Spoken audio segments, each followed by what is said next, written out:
Hi everybody, I'm Dr. Waite. I am the instructor for Engineering 318 Fluid Mechanics. And today's class meeting and the class meeting for Thursday is going to be delivered over the internet as a recorded video. Unfortunately, I'm out of town and not able to be with you in person for the first week of class, but we'll be back together face to face in our normal classroom location and at the normal class time starting next week. What I'd like to do is go over a couple of announcements and then share some important information about the course with you. So this class meeting is for the 24th of August, that's a Tuesday, and I'm going to include one of these announcement slides at the beginning of each of our class meetings just to help make sure that we're all on the same page in terms of scheduling and due dates and that sort of thing. The first thing that should be at the top of your mind, if you haven't already obtained a copy of the textbook, is to purchase or rent that. It's Engineering Fluid Mechanics 10th edition, and I'll show you the author and ISBN when we're going through the syllabus in just a moment. As far as submission deadlines go, there's an introductory assignment that's available now on Blackboard, and that's worth 10 bonus points. I don't give very much bonus credit through the semester. In fact, this is it. So if you want to accumulate just a little bit of a cushion for your grade, this is the way to do it. It's a pretty easy assignment. It's just kind of some getting to know you questions, and so if you'd like to participate in that, please submit it before noon on Friday the 27th, and you should upload your file that's responding to those questions to Blackboard. It's through Blackboard that all of the assignments this semester are going to be submitted. Just to put it on your calendar, the next real assignment of the semester, homework number 1, that has to do with problem solving, that should be submitted before class, meaning before 11 a.m. on Thursday, September 2nd. Okay, so we're going to go over a few matters of practical matters related to the course, and then we'll get into some technical content related to fluid properties and elasticity. So let's look at Blackboard and just review some of the material that's available there right now. First of all, I wanted to point out that the lecture notes are posted already, such that if you'd like to print a copy of the lecture notes and have them available as we go through the course, then you're certainly welcome to do that. And there's a variety of different formats available. For instance, if you want to print out the notes so that there are 3 slides per page with a little bit of free space on the right-hand side for you to take your own notes, that's an option. If you want to save a little bit of paper and print fewer slides, then here's 6 per page with less room for note taking. So you can choose whichever of those works best for you. I'd recommend that you print it out and maybe consider putting all of these materials into 3-ring binder. The next thing I'd like to show you is the homework assignments that are there for the semester. I need to rearrange this one. Here's the homework 0 down at the bottom. Let me just go ahead and drag that up to the top while I'm thinking of it. All of the assignments for the whole semester are posted right now. I don't expect that anybody will want to work ahead, but at the very least you can see what the due dates are and get an early look at those assignments if you choose. So this introductory assignment, which is an easy getting to know you type thing with a couple of short answer questions. Let me drag that over so that you can get a look at what that is. All right, so it's just, tell me a few things about yourself, tell me what fluid relating engineering problems are there in this part of the country, what classes you registered for, that kind of thing. Pretty straightforward, I think. All right, so that is due, as you can see, before noon on Friday the 27th. And at noon, this will become invisible so that you won't be able to submit the assignment any longer. As I am going to point out in just a minute, I have a pretty strict policy as far as late work goes, and that is the assignments need to be turned in on time, and I don't accept late work unless you have an official university excused absence. And so if you've just simply forgotten or lost track of time, please don't contact me asking permission to submit the assignment late, because the answer will be no. Perhaps the most important thing that you could print out and have available would be our course schedule. And I say that because here on the course schedule you can get at a glance all of the things that we're going to be doing through the semester, such as what is the topic of each of the class meetings that we'll be having, and you can note that some of these are indicated as online classes, and The first week is going to be online, and there are a couple more through the semester where I'm not going to be able to be with you in person, so we'll do a pre-recorded lecture. You can see the assignment due dates. In most cases, the due date will be before class on the date that it's indicated. So for instance, homework number 1, it's due before 11 o'clock on Thursday, September 2nd. Homework number 2 is due before 11 o'clock on Thursday, September 9th, and so on. You can see which book chapters relate to certain parts of the course so that you're able to follow along in your reading. And then you can see what are the topics of the accompanying labs that go with Civil Engineering 319, which is a co-requisite for this course. So I would encourage you to look through this schedule. It has everything for the semester, including Thanksgiving and even the date and time of our final exam at the end of the semester. All right, so that's the schedule. The syllabus, we'll take a few moments to go through a few important points of the syllabus. I'll ask you to read through the entirety of the syllabus on your own, but I did want to point out, for example, that my office location is indicated on the syllabus, as well as my telephone number, my email address, and then my office hours. So I have office hours on Monday, Wednesday, and Thursday from 1 to 3. And I'd be happy to talk to you at other times. You can always reach out to me on Microsoft Teams or give me a phone call or stop by in person. And if I'm available, I'll be happy to help you. If you send me email, I'll also do my best to respond in a timely manner. There's important university policies related to COVID-19, and I'm sure that you will have already received a variety of emails reinforcing the university's expectations as far as that goes. And so I won't reiterate that other than just to say I plan to follow the university's COVID-19 policies and hope that you'll respect that. Here is our textbook information. The title is called Engineering Fluid Mechanics, 10th edition. So it's by Clayton Crowe, and here's the ISBN. There are more recent editions of the textbook than that, but I choose to stick with the older edition to help keep the cost down, and because the newer editions are only available in an electronic or a loose leaf format, and the publisher does that because then you're not able to sell it back at the end of the semester. And I just find that the durability of a normal printed book, if you want to keep it, is better than an ebook or loose leaf. And if you don't want to keep it, I'd like to give you the option to sell it back or to rent the text. So that's why I've stuck with the 10th edition. The material is essentially the same, and I think it works out for you from a business perspective. Here are the outcomes for the course, and you can see here are each of the course learning outcomes and how each of them is practiced during the semester and how they're assessed. And so these are just the things that you will know how to do by the end of the semester, and they relate to a lot of the topics that you would find as you go through the schedule. My grading policy is that the grade is determined on the basis of your homework assignments, 25%, and then 3 exams during the course of the semester, each of which are weighted as 25% of the grade. And you can go into the grade book on Blackboard at any point in the semester and see what is your weighted average.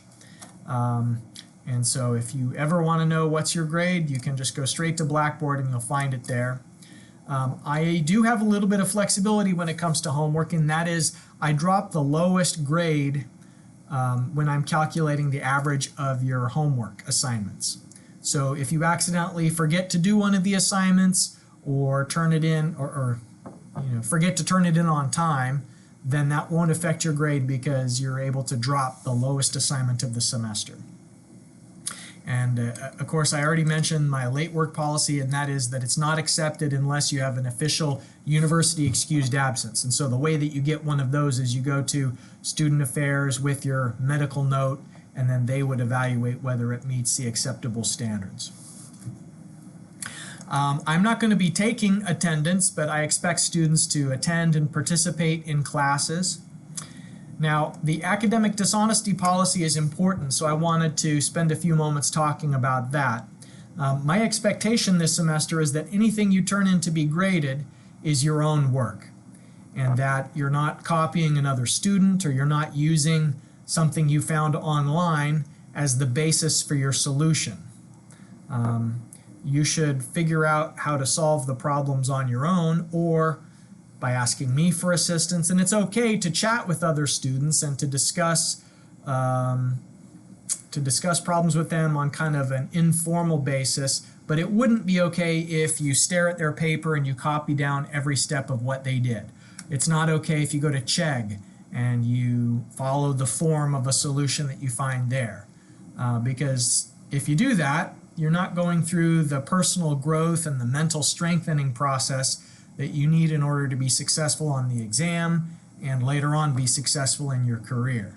So I'd ask that you think carefully about the academic dishonesty policy each semester. It seems like someone doesn't take that seriously or forgets, and then I end up having to penalize them for having cheated on their homework assignments.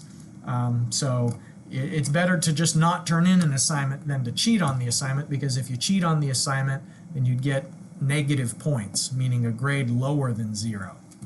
So if you have any questions about my expectations after you've reviewed the entirety of this academic dishonesty policy, please let me know and I'd be happy to talk about it with you. A variety of other things in the syllabus here, such as the academic environment statement, where I ask that you arrive in class on time, that you not play with your cell phone during class, that you wait until class is concluded to leave, that sort of thing. The course schedule, and so that is the syllabus. That's maybe another thing that you could print out and include in the 3-ring binder that you're going to have, that includes also your solved homework assignments and the lecture notes. Here is a link to the YouTube channel where I have all of the class lecture recordings for the semester posted, and I've got several previous semesters there as well, and so if we looked at the videos we would find some from previous semesters. But if you want to search for a particular class meeting, let's say you're sick or maybe you're solving a homework problem and you want to go back and refresh your memory about a certain thing, then you can search by the class number. So for instance, you could say 318, which is our class number, class 7. And if you search for engineering 318 class 7, you'll see a couple of the previous semesters. You want to find the one that's the most recent, and then you'd be able to watch the lecture video for that. So in videos, they just appear chronologically, but you can also search for certain videos with that magnifying glass. All right, so that's it for the course overview, and if you have any questions about the policies or that sort of thing, please let me know. All right, so for the rest of this recording, what it's going to be is I'm going to be editing in the content-related discussion and material that was recorded in a previous semester. So it was the fluid properties and elasticity lecture from fall of 2020. And so there may be some incidental references to times or dates that don't quite match up, but the material itself is the same from last semester to this semester. And so I'll be editing that in, and once again emphasizing that if you have any questions about the course material or the structure or anything at all, please send me an email. Although I'm out of town, I'm going to be doing my best to be responsive while I'm away, so please let me know. All right. Well, it was probably a long summer where you didn't spend a lot of time thinking about units and the difference between SI and traditional units. Much of this class I'm going to teach in the SI unit system. And I think that when you get a taste of what fluid mechanics is like with the traditional units, you'll understand why. A lot of the equations that we use to solve problems in fluid mechanics are just so much simpler if we solve in the SI system. So you'll get a taste of that, but let's just review some of the basics. There are units of kilograms in SI, and the equivalent of that in traditional units when we're talking about mass is either pounds of mass or slugs. And we'll review the relationship between pounds force, pounds mass, and slugs on a separate slide in just a moment. Units of length is meter or feet, inches, yard, mile, and furlongs, and all sorts of other bizarre stuff in the traditional units. Time is seconds in either unit system. Force in the SI. A newton is when we want to accelerate 1 kilogram of mass at a rate of 1 meter per second squared. So we're increasing its velocity at a rate of 1 meter per second in every second. It requires a newton of force in order to cause that acceleration. Whereas in the traditional units, it's a pound of force is the unit system. And so it's kind of confusing because when somebody says a pound, do they mean a pound of mass or a pound of force? Well, if you're talking about the force applied by a pound of mass under Earth's gravitation, then the two are the same. But there are a lot of other there are a lot of other accelerations besides 32.2 feet per second squared. You know, we can take a tank of water and accelerate it at any acceleration rate we prefer. And so that's one of the reasons why it's a bit confusing to have the same name for both the mass and the force in traditional units. Gravity is about the same over the Earth's surface. It varies slightly based on your elevation, but the unit that we're going to use for gravity in in SI units is 9.81 meters per second squared. You know, we'll use it just 3 digits of precision. That's good enough for us. In the traditional units, I'm surprised I didn't write it. It's 32.2 feet per second squared for the traditional gravitational acceleration. All right, so now this slide kind of gives us a bit of additional information about pounds mass versus pounds force. Excuse me 1 second.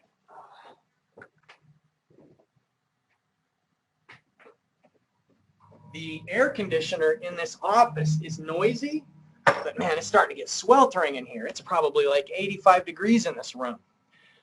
All right, so in SI units, it's easy to know that a newton is a kilogram accelerated at a meter per second squared. So if we want to know how many newtons are required, you just take the product of the mass and the acceleration. In the traditional units, a pound of force is a slug that is accelerated at 1 foot per second squared. And so what is a slug? It's a strange name for a unit, right? So if you accelerate a slug at 1 foot per second squared, that means it took a pound of force to achieve that acceleration.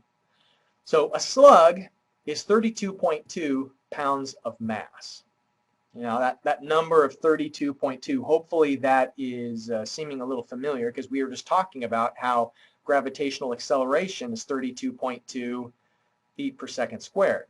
So the way it works is that a pound of force is either a slug accelerated at 1 foot per second, and so remember a slug is 32.2 pounds of mass.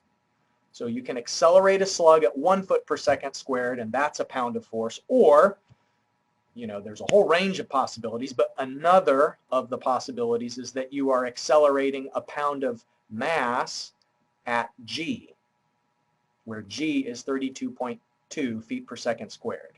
So it's the same thing. It's just, you know, what acceleration are you using? So put a little star on this slide. You know, when you print it out, we'll come back to this slide a couple times through the semester when I'll give you a problem that uses traditional units and you'll need to refresh your memory about, oh, what's a slug again? How does that all work? Everything you need to know about the relationship between pounds, mass, force, and slugs is here on this slide.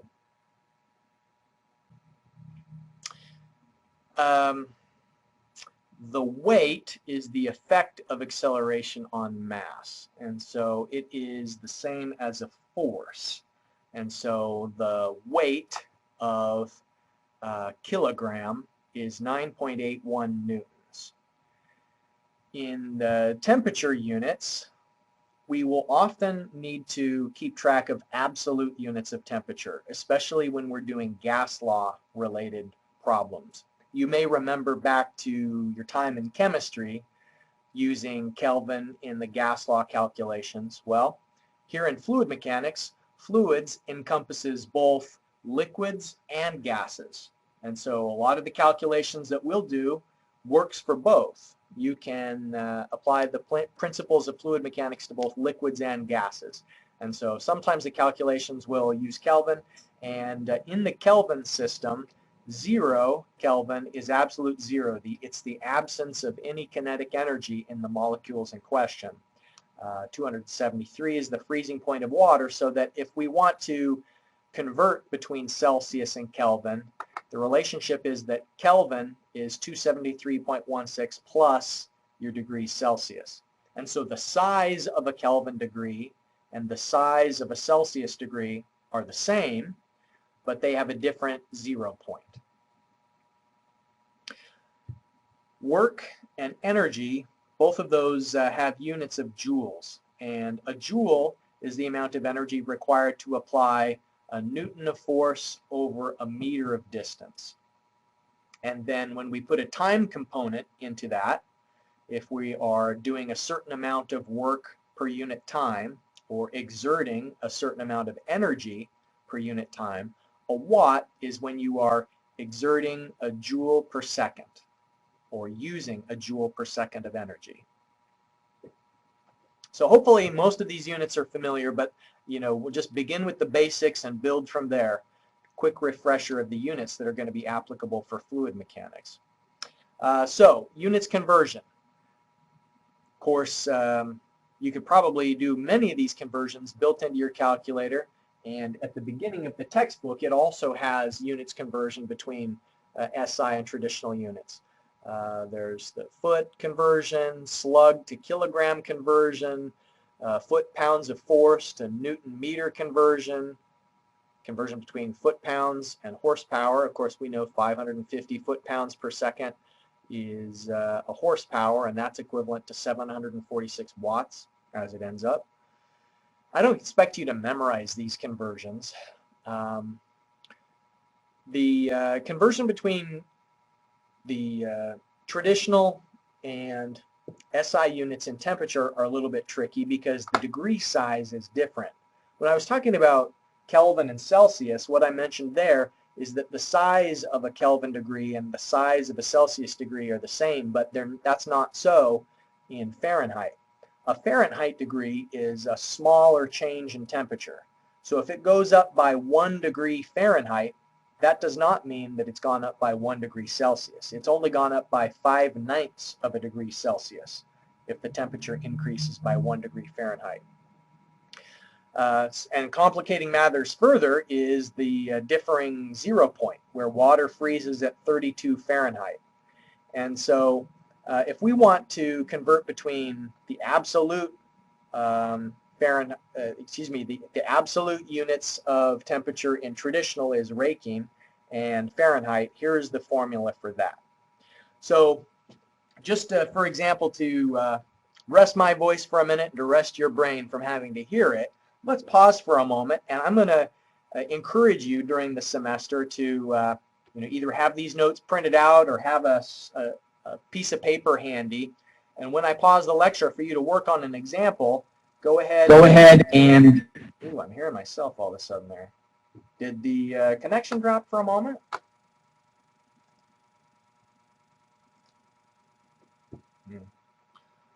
All right, well, hopefully we're back now.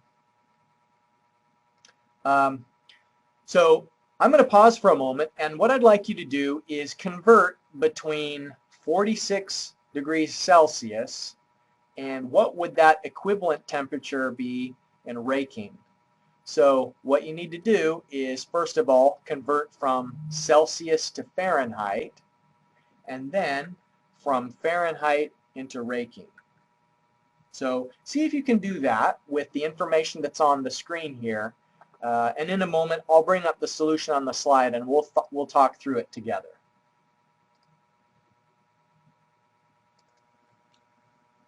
Take a look at why it was 574 degrees in Dubai yesterday. I don't know what the actual temperature was in Dubai, but that's not far off this time of year. It gets hot over there. All right, so temperature conversion.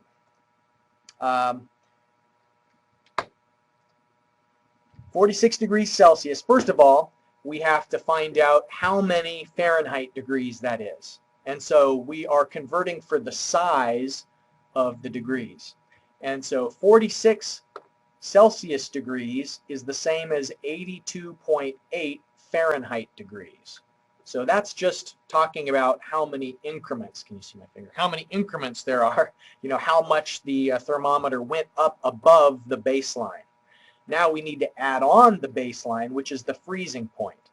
And in Celsius, that was 0, but the freezing point in Fahrenheit is 32 degrees Fahrenheit. So first of all, converting between Celsius and Fahrenheit, it is 114.8 Fahrenheit in this example. And I think I saw a headline the other day that they recorded 130 Fahrenheit somewhere in Death Valley. Did anybody else see that headline? That's bananas. 130 degrees. So once we have the temperature in Fahrenheit, then we convert it over to raking just by simply adding 460. So it's however many Fahrenheit degrees there are plus 460 to get us to the raking. So it's a two-step process. First you go from Celsius to Fahrenheit, then from Fahrenheit to raking. All right.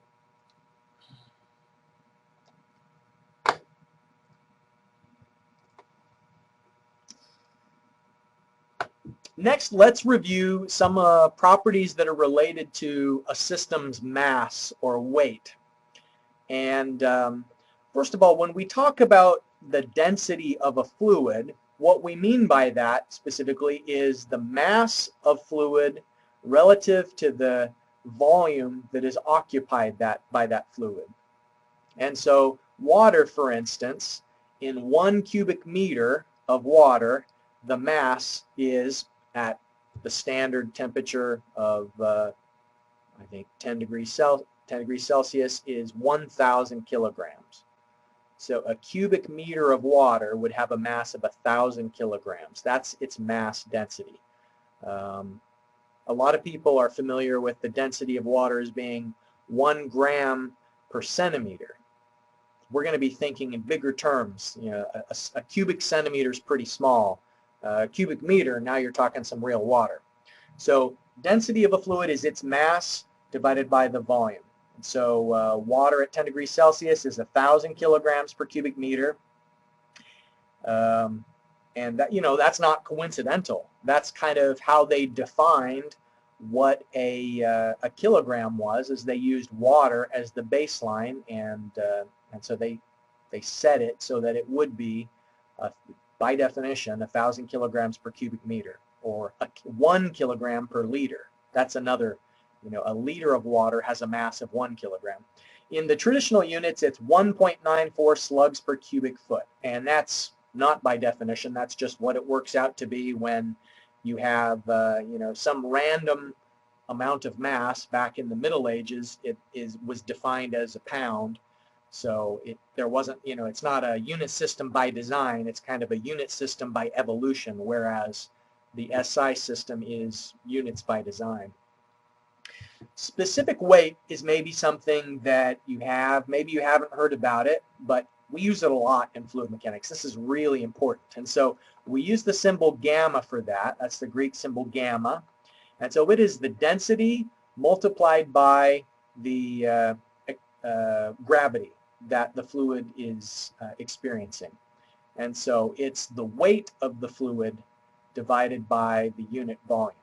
And so in the case of water, there are 9810 newtons per cubic meter at 10 degrees Celsius. And so that's the weight of the water per meter of volume, whereas in the traditional units, it's 62.4 pounds of water in a cubic foot. That's pretty heavy, right? 62.4 pounds per cubic foot. So that's specific weight. So remember, the relationship between specific weight and density is, if you need the specific weight, just multiply density by G. So 1,000 multiplied by G, which is 9.81, that's where you get 9810 newtons per meter cubed. I'm going to turn off that air conditioner. It's so noisy, I think I'd rather roast than listen to it anymore.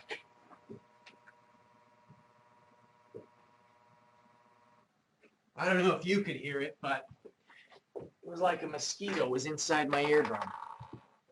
All right, so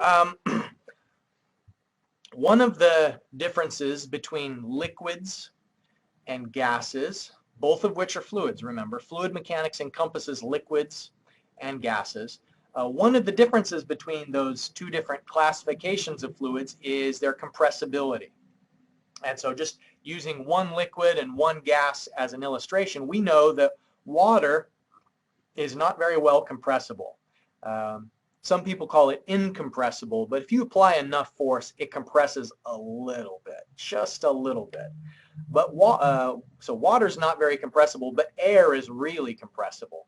And so that's one of the ways that we can distinguish between fluids. Even though water is relatively incompressible, that doesn't mean that its density is always the same, because we could change the density of water depending on whether salts are dissolved in it. And of course, the density of water also varies as a function of temperature. So both of these times when I was talking about the mass density and the specific weight, you'll notice that it was saying what temperature that was at. And so I'll show you a slide in just a moment that shows the effective temperature on density and how fluids expand as they get warmer above a certain point.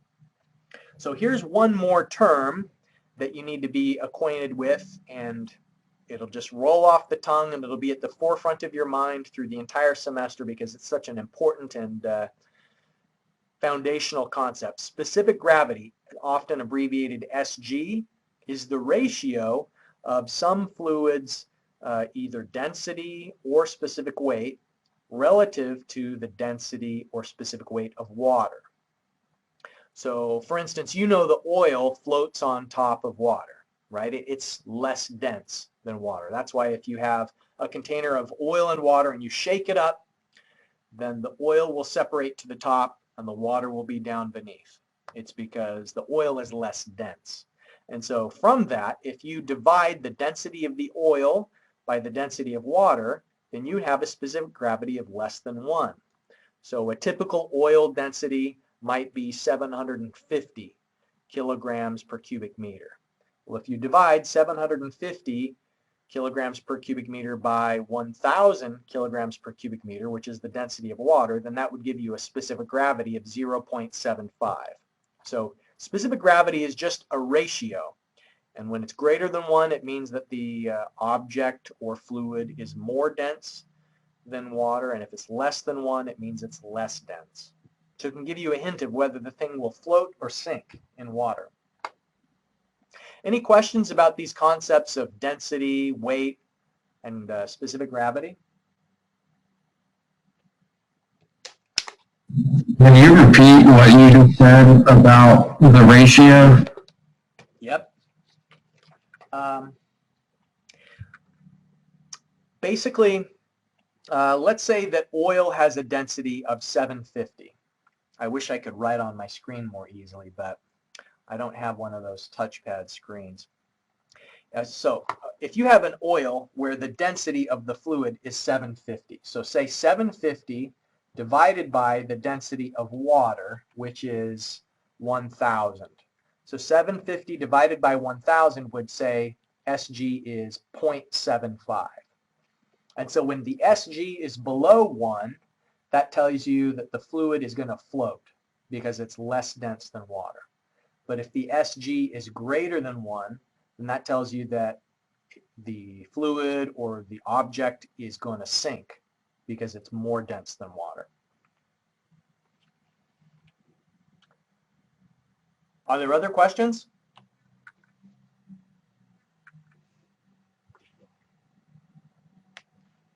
Okay. Now here's that table I was mentioning earlier. It shows the relationship between temperature and both density and specific weight. So in a homework problem or on an exam, if I tell you what the temperature of the fluid is, then you should look up its temperature-specific fluid properties. So if I tell you that it's water at 50 degrees Celsius, then that's a hint that I want you to use either the density or the specific weight at that certain temperature. But if I just say water and I don't tell you what temperature it is, then you can use the temperature, the typical density or specific weight for water. And by the way, the term specific gravity and specific weight, remember, they're not exactly the same, because specific gravity is the ratio of specific weight of a fluid to the specific weight of water. So don't confuse specific weight and specific gravity. The gravity one is a ratio. Sometimes specific weight's called unit weight. Okay, so you can see that what the relationship is that fluids become less dense as they get warmer. So the maximum density is at about 5 degrees Celsius. And depending on the charts, like if you have a really detailed chart like this, sometimes it'll show that the density at 0 Celsius, while it's still a liquid, is a little bit lower than 1,000. This table maybe isn't as completely accurate as it could be. It's at 4 degrees Celsius that water has its maximum density of 1,000 kilograms per cubic meter. But then as it warms, it becomes less dense. The same trend is true for air, that air density and specific weight vary as a function of temperature. All right, so the last thing we're going to talk about today is elasticity and the effect of a change in pressure on a change in volume. So earlier I mentioned that water is generally considered incompressible, and with air quotes. I don't know if you can see my fingers. There we go. Water is incompressible. That means that if you apply really a tremendous pressure to water, it will contract a little bit. And so the relationship that describes the volume change and a pressure change is called the bulk modulus of elasticity. And so this is a fluid property that says how much of a pressure change is going to cause a fractional change in volume. And so a volume relative to its initial fluid volume. And so here in the numerator of this ratio, you can see the pressure change from before and after. And so dP just means the change in pressure. So before this new pressure was applied versus the after the new pressure is applied. And then in the denominator of this, you can see is in the denominator of the ratio is a ratio itself, the fractional volume change. And so what this means is that down here in the denominator, you need to have the amount of volume change relative to the initial volume that was occupied by the fluid. So maybe you had an original volume of some defined amount, and we're going to work an example here in just a moment. Initial volume of 50 liters, and then you know that you want to calculate how much volume is going to be occupied afterwards. You could solve this with the known bulk modulus of elasticity for water. You could solve for the unknown dV. All right, so KC is typed a question here. Can water compress itself? If you have a deep enough tank with enough water in it, will the water exert a great enough pressure on itself to experience a difference of density from the bottom to the top? That's an interesting question. And we can calculate that after this example, because we can look up where is the deepest point on Earth. It's in the Marianas Trench. It's called Challenger Deep. So let's find out what is the depth of Challenger Deep, and then we'll calculate what's the pressure at the bottom of Challenger Deep, and then we'll see, is that enough pressure that it could cause a meaningful change in volume? I think the answer is no.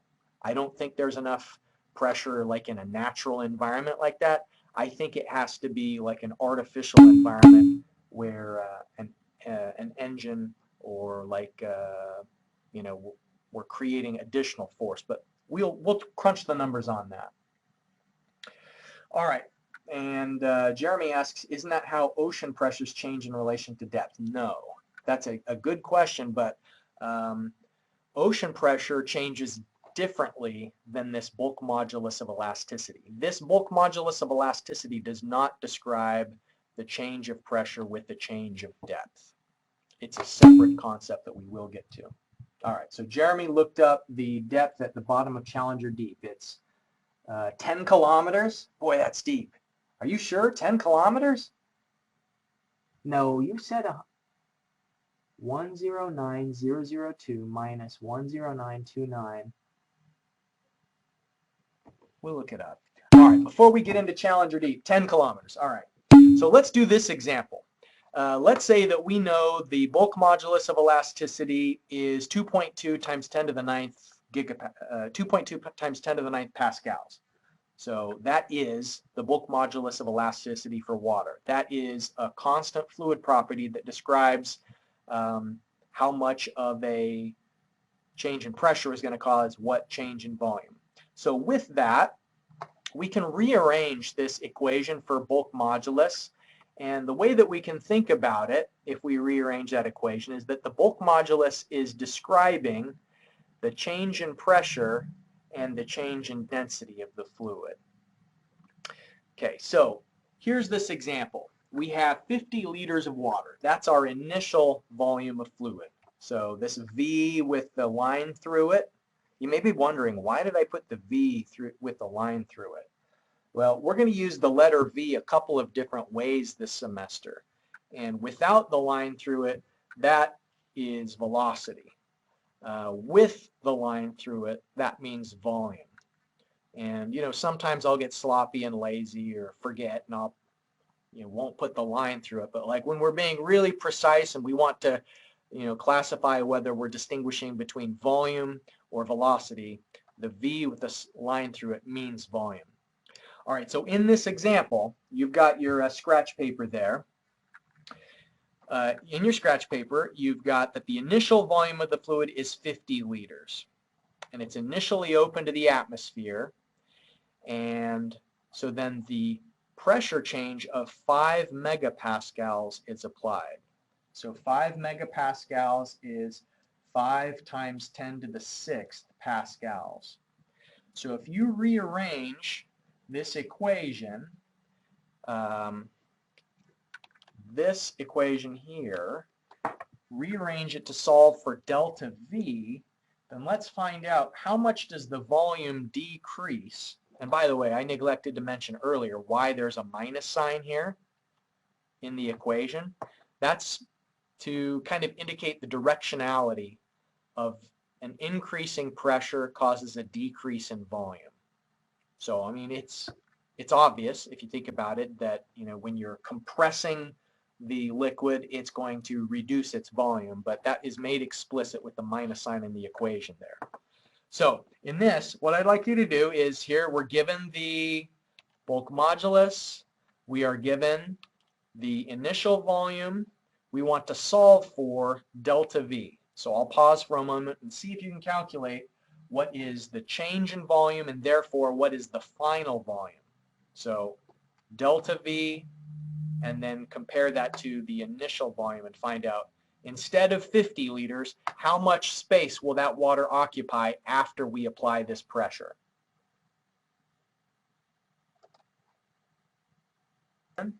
I generally will pause the recording for those moments where I'm not talking, just so that if you are watching at home, you can pause it, and then when you work through the calculation, you can resume it again. All right, so I have the solution here.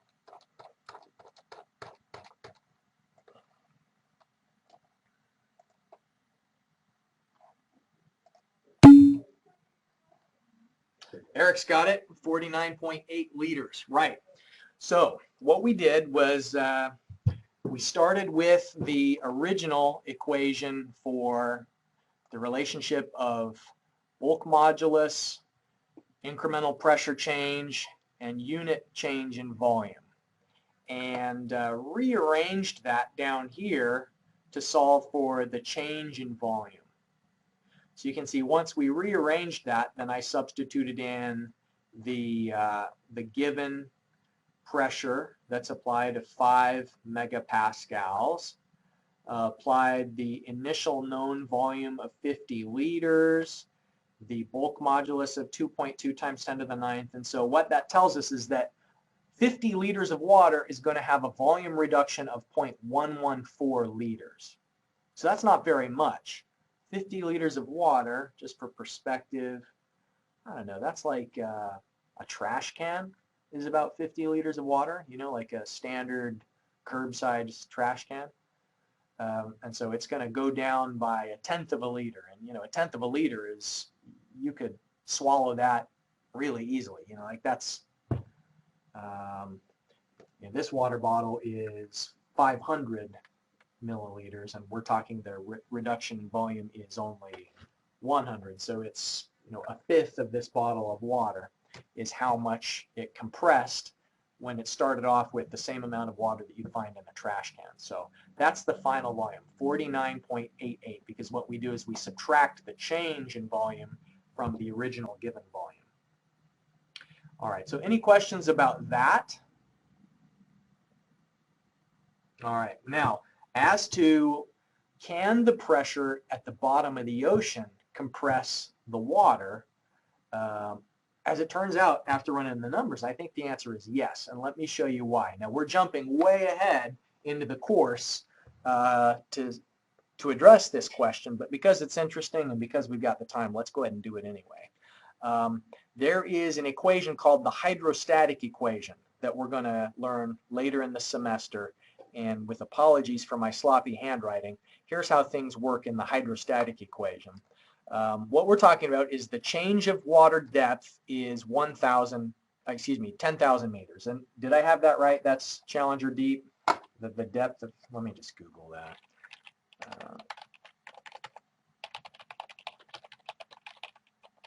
Challenger deep, yeah, 36,000 feet. So that's at least 10,000 meters, right? In meters. 10,984. So that's even more than I've written. But let's just say, for sake of argument, if you go 10,000 meters down into the ocean, what is the pressure there? So the pressure 10,000 meters down into the ocean, this hydrostatic equation is you multiply the unit weight of the water, which is 9810 newtons per meter cubed. If you multiply that by the depth, then that will tell you the pressure at that depth. And so if you go 10,000 meters down into the ocean, the pressure is 98 megapascals. So let's go back to our example. The example that we just solved, it was 5 megapascals of pressure. And so, like, what was the percent reduction in volume here? Like, if we calculate it on a percent basis, we saw 0.114 liters out of 50. Multiply that by 100. It's basically a 0.2% reduction. We'd see more than that. That's very little reduction in volume, a very slight increase in density. But I think that down at the bottom of the ocean, yeah, if we saw a reduction from 5 megapascals, you're certainly going to see a reduction from 98 megapascals. So if you go down to there, bring enough submarine for sure. All right.